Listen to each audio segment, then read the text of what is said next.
morning, fellow Ambazonians. Today, na Tuesday, number 4 day for this month for April 2023. My name na Capo Daniel, una own countryman, Mr. No Connie, Ambazonian FBI. Una welcome to our daily podcast, a program where we bring una the truth, where they bring una fact-based analysis for help we as we work for this journey to our freedom, to the independence of Ambazonia. Good people of Ambazonia, the topic for today's episode will be titled The Taxation Summit of Ambazonia. I repeat, the Taxation Summit for Ambazonia. Ambazonians need to come together to fine-tune the tax policy that have been implemented for years by the Ambazonian Governing Council. When something is fine, nothing for copy am. They say when man it pass you, make you carry it back.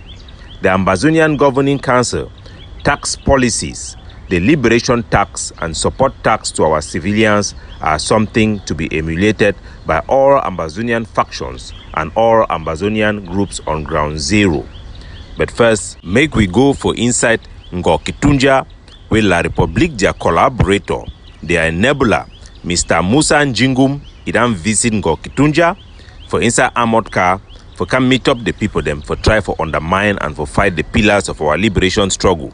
He come say one can fight Monday goes town, but he no come na inside moto, he no come le man where he can see people them, but he come na inside armored car with the same people them way them be in charge for burn down Ambazonian and kill our innocent people them. He then sneak himself behind Ambazonian liberated zone for can do propaganda. Now the unelected so-called parliamentarian that way La République they don't impose them on our people them from Ngokentujia. Mr. Musa Njingum is not elected by our people and is not recognized by our people. These are thieves, criminals, and enablers to genocide against our people. This visit na a mockery for the Ambazonians who have been killed in Ngokentujia, and we ask all forces from Ngokentujia to make sure they do a clean-up campaign each time an enabler and a collaborator visit our land. Everybody who facilitated that visit, who participated in that visit, must be held accountable if we must free ourselves from Cameroon occupation. Such political visits for propaganda is what undermines our liberation struggle and provide propaganda material for La République du Cameroon to continue to deceive the international community and its own people that they are in charge or have some legitimacy over our land. All forces in Ngokentujia should investigate, and we ask all the population in Ngokentujia to reach out for me and provide information about those who participated, those who meet Mr. Musa Njingum in Ngokentujia, so this information shall be passed over to the vanguards of our liberation movement. In other issues, amber to amber on this front, we get a little bit pick up of reports concerning the harassment of our people and the illegal arrest of our people with the so-called kidnapping for ransom in Kwen. We are calling on all Ambazonian fighters who are in Kwen, an area that is largely controlled by the Seven Kata, to make sure they take responsibility and stop any act of kidnapping for ransom. Kidnapping for ransom is worse than blacklegism.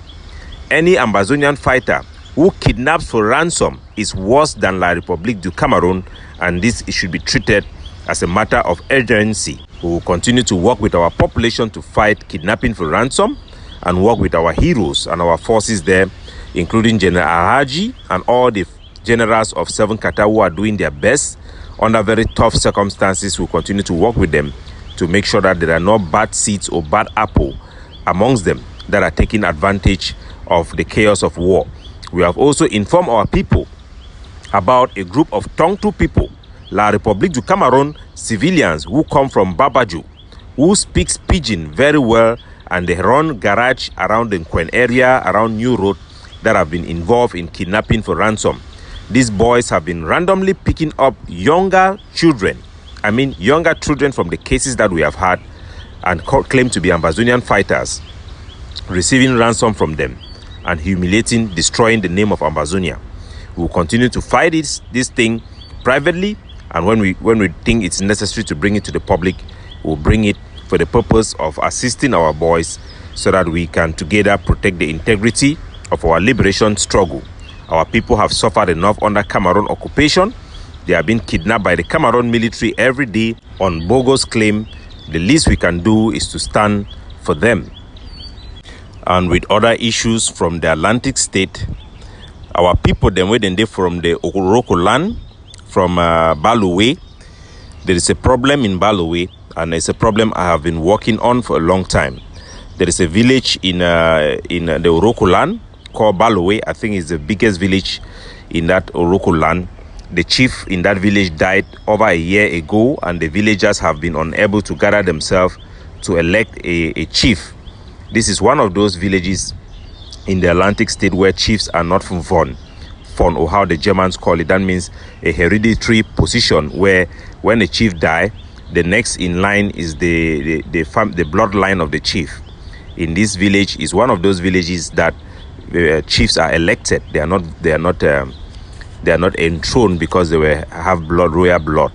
So the people of Balue have been without a chief for more than 1 year, and now the colonial SDO there is organizing election, not in Balue, because Balue is a liberated area. It has no Cameroon administration or Cameroon occupation forces there. It's a free zone.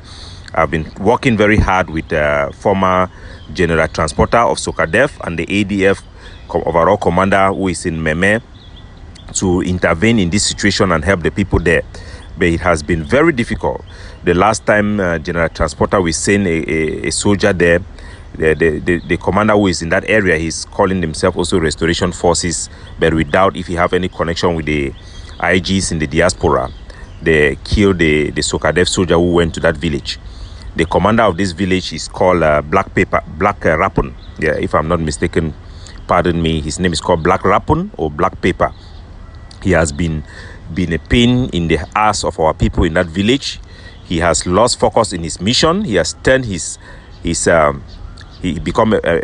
has turned that village into a place where people have all vanished instead to take advantage, because his village is in between two liberated areas, one controlled by the ADF, another controlled by the SOCADEF. So he have all the means to bring up his population in a way that they will continue their life under Ambazonian control, but he has been a big problem, and the population, they are unable to gather themselves and vote for a chief. So I'm calling on our people in Balue to still approach General Black Rapun, who is uncontactable. There's no way I've been trying to contact him. I cannot contact him, so that instead of allowing the Cameroon occupation to organize a fake election for the chiefs in Balue, the people in Balue can sit together. There have always been 3 big prominent families in Balue where chiefs have been voted from, and it is natural that a chief must be voted from these 3 families. You have the family of the Barata, the family of the Bubitari, and one of Bunieri. They have to allow them. He has to allow the people to vote for their chief. The people have been angry and have been boycotting their markets. Their market is empty for the past almost 1 month. Nobody goes to the market. I'm going to share some of that villages for the purpose to assist our population in Balue. It is a public interest, and if we allow this thing to go the way like the public is trying, then we are not doing a service to our people. So we have to push this thing publicly for our people to know, and call General Black Rapun to order and ask anybody who is there to advise him, and the people who are in the diaspora, if they have any connection to him, to advise him on how to best manage this issue for the public interest and the interest of the people of Balue, which he seeks to serve. Fellow Ambazonian Tax Summit, I will be pushing the organization of an Ambazonian Tax Summit. I will have a live show tomorrow. I will announce the time where everybody in Ground Zero can call in on WhatsApp. My WhatsApp number is +852 6117 9924. You can participate. If you want to participate through Skype, contact me on this WhatsApp number so that I can prepare a portal for you to join the live show and ask your question and interact. I hardly do interactive show due to time constraint. I'll try to do this one. So it is called Ambazonian Tax Summit. Ambazonians have been having a lot of complaints. Some people are complaining that their ADF and the Hague of C, they are imposing tax and imposing their way on every Ambazonian. And they have a lot of misconception that we must clear our people. And I think the problem is because the Hague of C is a nationalist movement.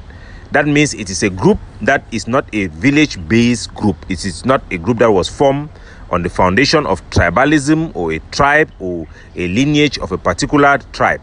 It is a nationalist outlook group. So whatever it does, it speaks for all of Ambazonia. And you have another nationalist group that we have. You have the group of Gojidinka, the Republic of Ambazonia is also a nationalist group. So whatever they do it from a national perspective. You also have Sokadef. APLM is also a nationalist group because their ideology is tilted towards nationalism.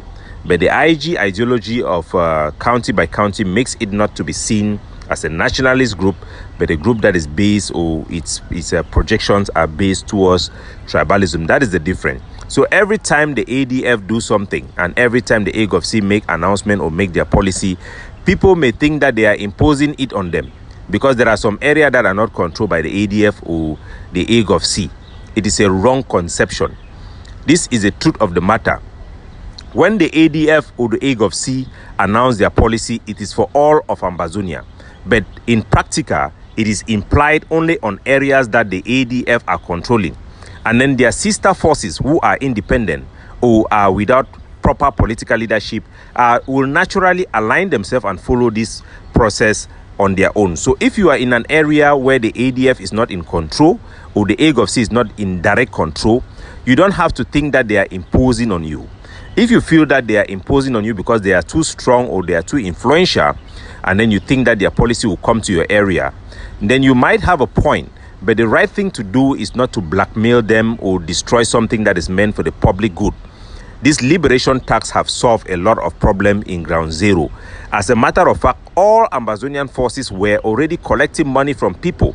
There was chaos. There were instances when one group of soldiers will come to a shop, collect money, or come for a project and collect money and walk away. Another soldiers or another group will come, especially the ARF. It has been that way because they don't have a single command and control, or effective one for that, I may say. So it has been a problem where you even have soldiers where the discipline of soldiers, it was causing infighting, because in one group, one commander will go and collect money from a business, and then another, he will not give that money or use that money for his group. Another commander will feel that money that was supposed to meant to buy weapons are being used for something else. He now will go and collect money from the same person. And then that group will split between those commanders, not because they are dividing to fight, but because they are fighting over money. So it has been total chaos, and our people have been the victim of this issue. It also transformed into kidnapping for ransom because people were not accountable. Any soldiers could go and ask money from anybody without any clear command and control. What the Ambazonian Governing Council and what the ADF has done is that it has brought in some order and coordination between the groups. Imagine 2 years ago, we had a lot of roadblocks from different forces because they wanted to collect money from drivers who passed the road, and they started collecting money from passengers. They started to intimidate passengers, and it was chaotic until the liberation tax system kicked in, and we have to coordinate between the various forces along road areas and stuff like that to make sure that we reduce the amount of encounter between our forces and civilians that are not necessary, and make sure that roadblock is only for security purposes and not to collect money. And we have engaged and organized ourselves into union and being able to work with trade unions and the various drivers and business enterprises and contractors and all the like across our territory to make sure that there is order, there is accountability, and that people can have receipt. People who thief, people who are stealing, people who are extorting, or people who try to harass people do not give receipt. So the ADF have brought in a wonderful tax system that can only benefit us and strengthen us and sustain our liberation movement for a long time, and it is something that everybody must applaud. Those who have sought to criticize the ADF and the Hague of C have done so purely for political purposes, and it must stop. We accept that there must be opposition, since the ADF and the Hague of C is the leading movement. They have the highest following in ground zero. They will expect to have opposition, but opposition should be patriotic, because we have not yet freed our country. So it's not time for politics, it is time for liberation. So I, Capo Daniel, as an independent activist, not as a spokesman or the deputy defense chief, I will be calling for a summit for taxation. I will be pushing for that summit for taxation, a process which its campaign itself will address a lot of problems and misconception in the mind of our public. So I'll be doing that campaign consistently to help our people understand. This money that is being collected is very critical, not just to sustain the armed resistance, but it gives our people an opportunity to pay allegiance to Ambazonia. For the past 60 years, La République du Cameroon have been collecting money from Jangari tax, from cattle market, from people who build houses, from name it and call it. They collect money, take that money to feed their workers there, while the Cameroon president, they enjoy money from our petrol, and nothing has been invested back in our country. Amadou Ahidjo claimed he will build a ring road, even create a railroad from Bafoussam to Bamenda. He has reduced our railroad in the Atlantic state. Why all this campaign were all baseless? Pobia have come and done the same. They keep on lying to us. They will never develop our place for over 60 years. For these past few years, the AGOVC have opened hospitals, have opened community schools, have done so many projects for our people, have brought our women together, have helped the IDPs, have done things that we cannot even imagine. So our people deserve to support the forces and allow them to collect their liberation taxes in peace, in a transparent manner, in a manner that can be regulated and that is not excessive against our population. It is the right thing to do, and everybody must say the truth and must stand for the truth. Anybody who is actually for freedom, because the truth will free us. Only lies will help to destroy Ambazonia. And I'm calling for this summit. Now, how are we going to have a summit for taxation? We must have a common policy, because you cannot have one policy here, different one there. We should try to harmonize all the various policies to have one policy. So who are we going to contact to come and do this debate? The people we hear talking in the diaspora and criticizing do not even have connection with the forces in ground zero. Because if they did, those forces could have told them that this thing is good for us. This is something we have been practicing. So who are we going to contact? Are we going to contact Mark Barata, who is coming out to blackmail our soldiers? He went on air on Chris Arnold's channel and was using the comparative analysis and ideology that have been used by Kunyam Titus and La République, their people, to attack our forces and destroy Ambazonian struggle. Comparative analysis, we know very well that it is a strategy to destroy a struggle. Because when Ambazonian soldiers are doing something, he come and say that the problem is, when you say the problem is, it means that you are saying that there is a problem when there is not a problem. And then you say it's because of ADF is doing this and this group is not doing this. When you bring comparative analysis, it means you want to focus the attention between two groups to be comparing themselves and fighting each other. We know that this is a strategy that Padia Sanga is using, Kunyam Titus and La République are using. Mark Barata is using the same thing. All these people who are criticizing this ADF, they are using the same comparative analysis, which is a way to instigate infighting. Are we going to call Mark Barata to come and participate in a debate about taxation? Does he have any force that is collecting money or want to collect money? He does not. Are we going to call Yerima to come and discuss and debate about taxation when the Yerima have no force in ground zero? He have no commander. He doesn't have any minister of defense. The people we have met him and talked with him. He doesn't have a force. Are we going to call Sako? Maybe Sako, because at least you have General Saigon there. He's still calling his name with talk and do in Bui. But we know that the extent to which he controls them are limited as well. Are we going to call Chris Anu? His brother is dead. You don't have any soldier again. There is no soldier or no IG that you can call them on the table to debate about taxation, because all the so-called ARF, they have come and make public declaration that they don't want any IG to represent them. As a matter of fact, they say they don't want anybody in the diaspora to represent the ARF. So all of them, they don't have anything to say. Are we going to talk now to the so-called Ground Zero LGA, or how they call themselves, the AMF that have transformed itself? I was in a chat group with all these people who talk in the diaspora, all of them, including the ones we were in Toronto to represent the soldiers. They make resolution and take it to these guys and they rejected them. So they don't represent any force on the ground zero. So if we really have to have a taxation debate, it is supposed to be between people who are involved or who are in control or who can actually take actions. And these people will not be the ones in the diaspora. In practical terms, I think General Efang, the ADF leadership on ground zero, should meet with the soldiers on ground zero of various sister groups and the other groups in Ground Zero to decide on the common policy. But as we say, that is already going on, but we must continue to have the debate. It is very fruitful to have this debate so that our people can be educated on these issues. Make your say, give your opinion, and join me on a live show on this particular issue. Capo Daniel, signing off, looking out for you.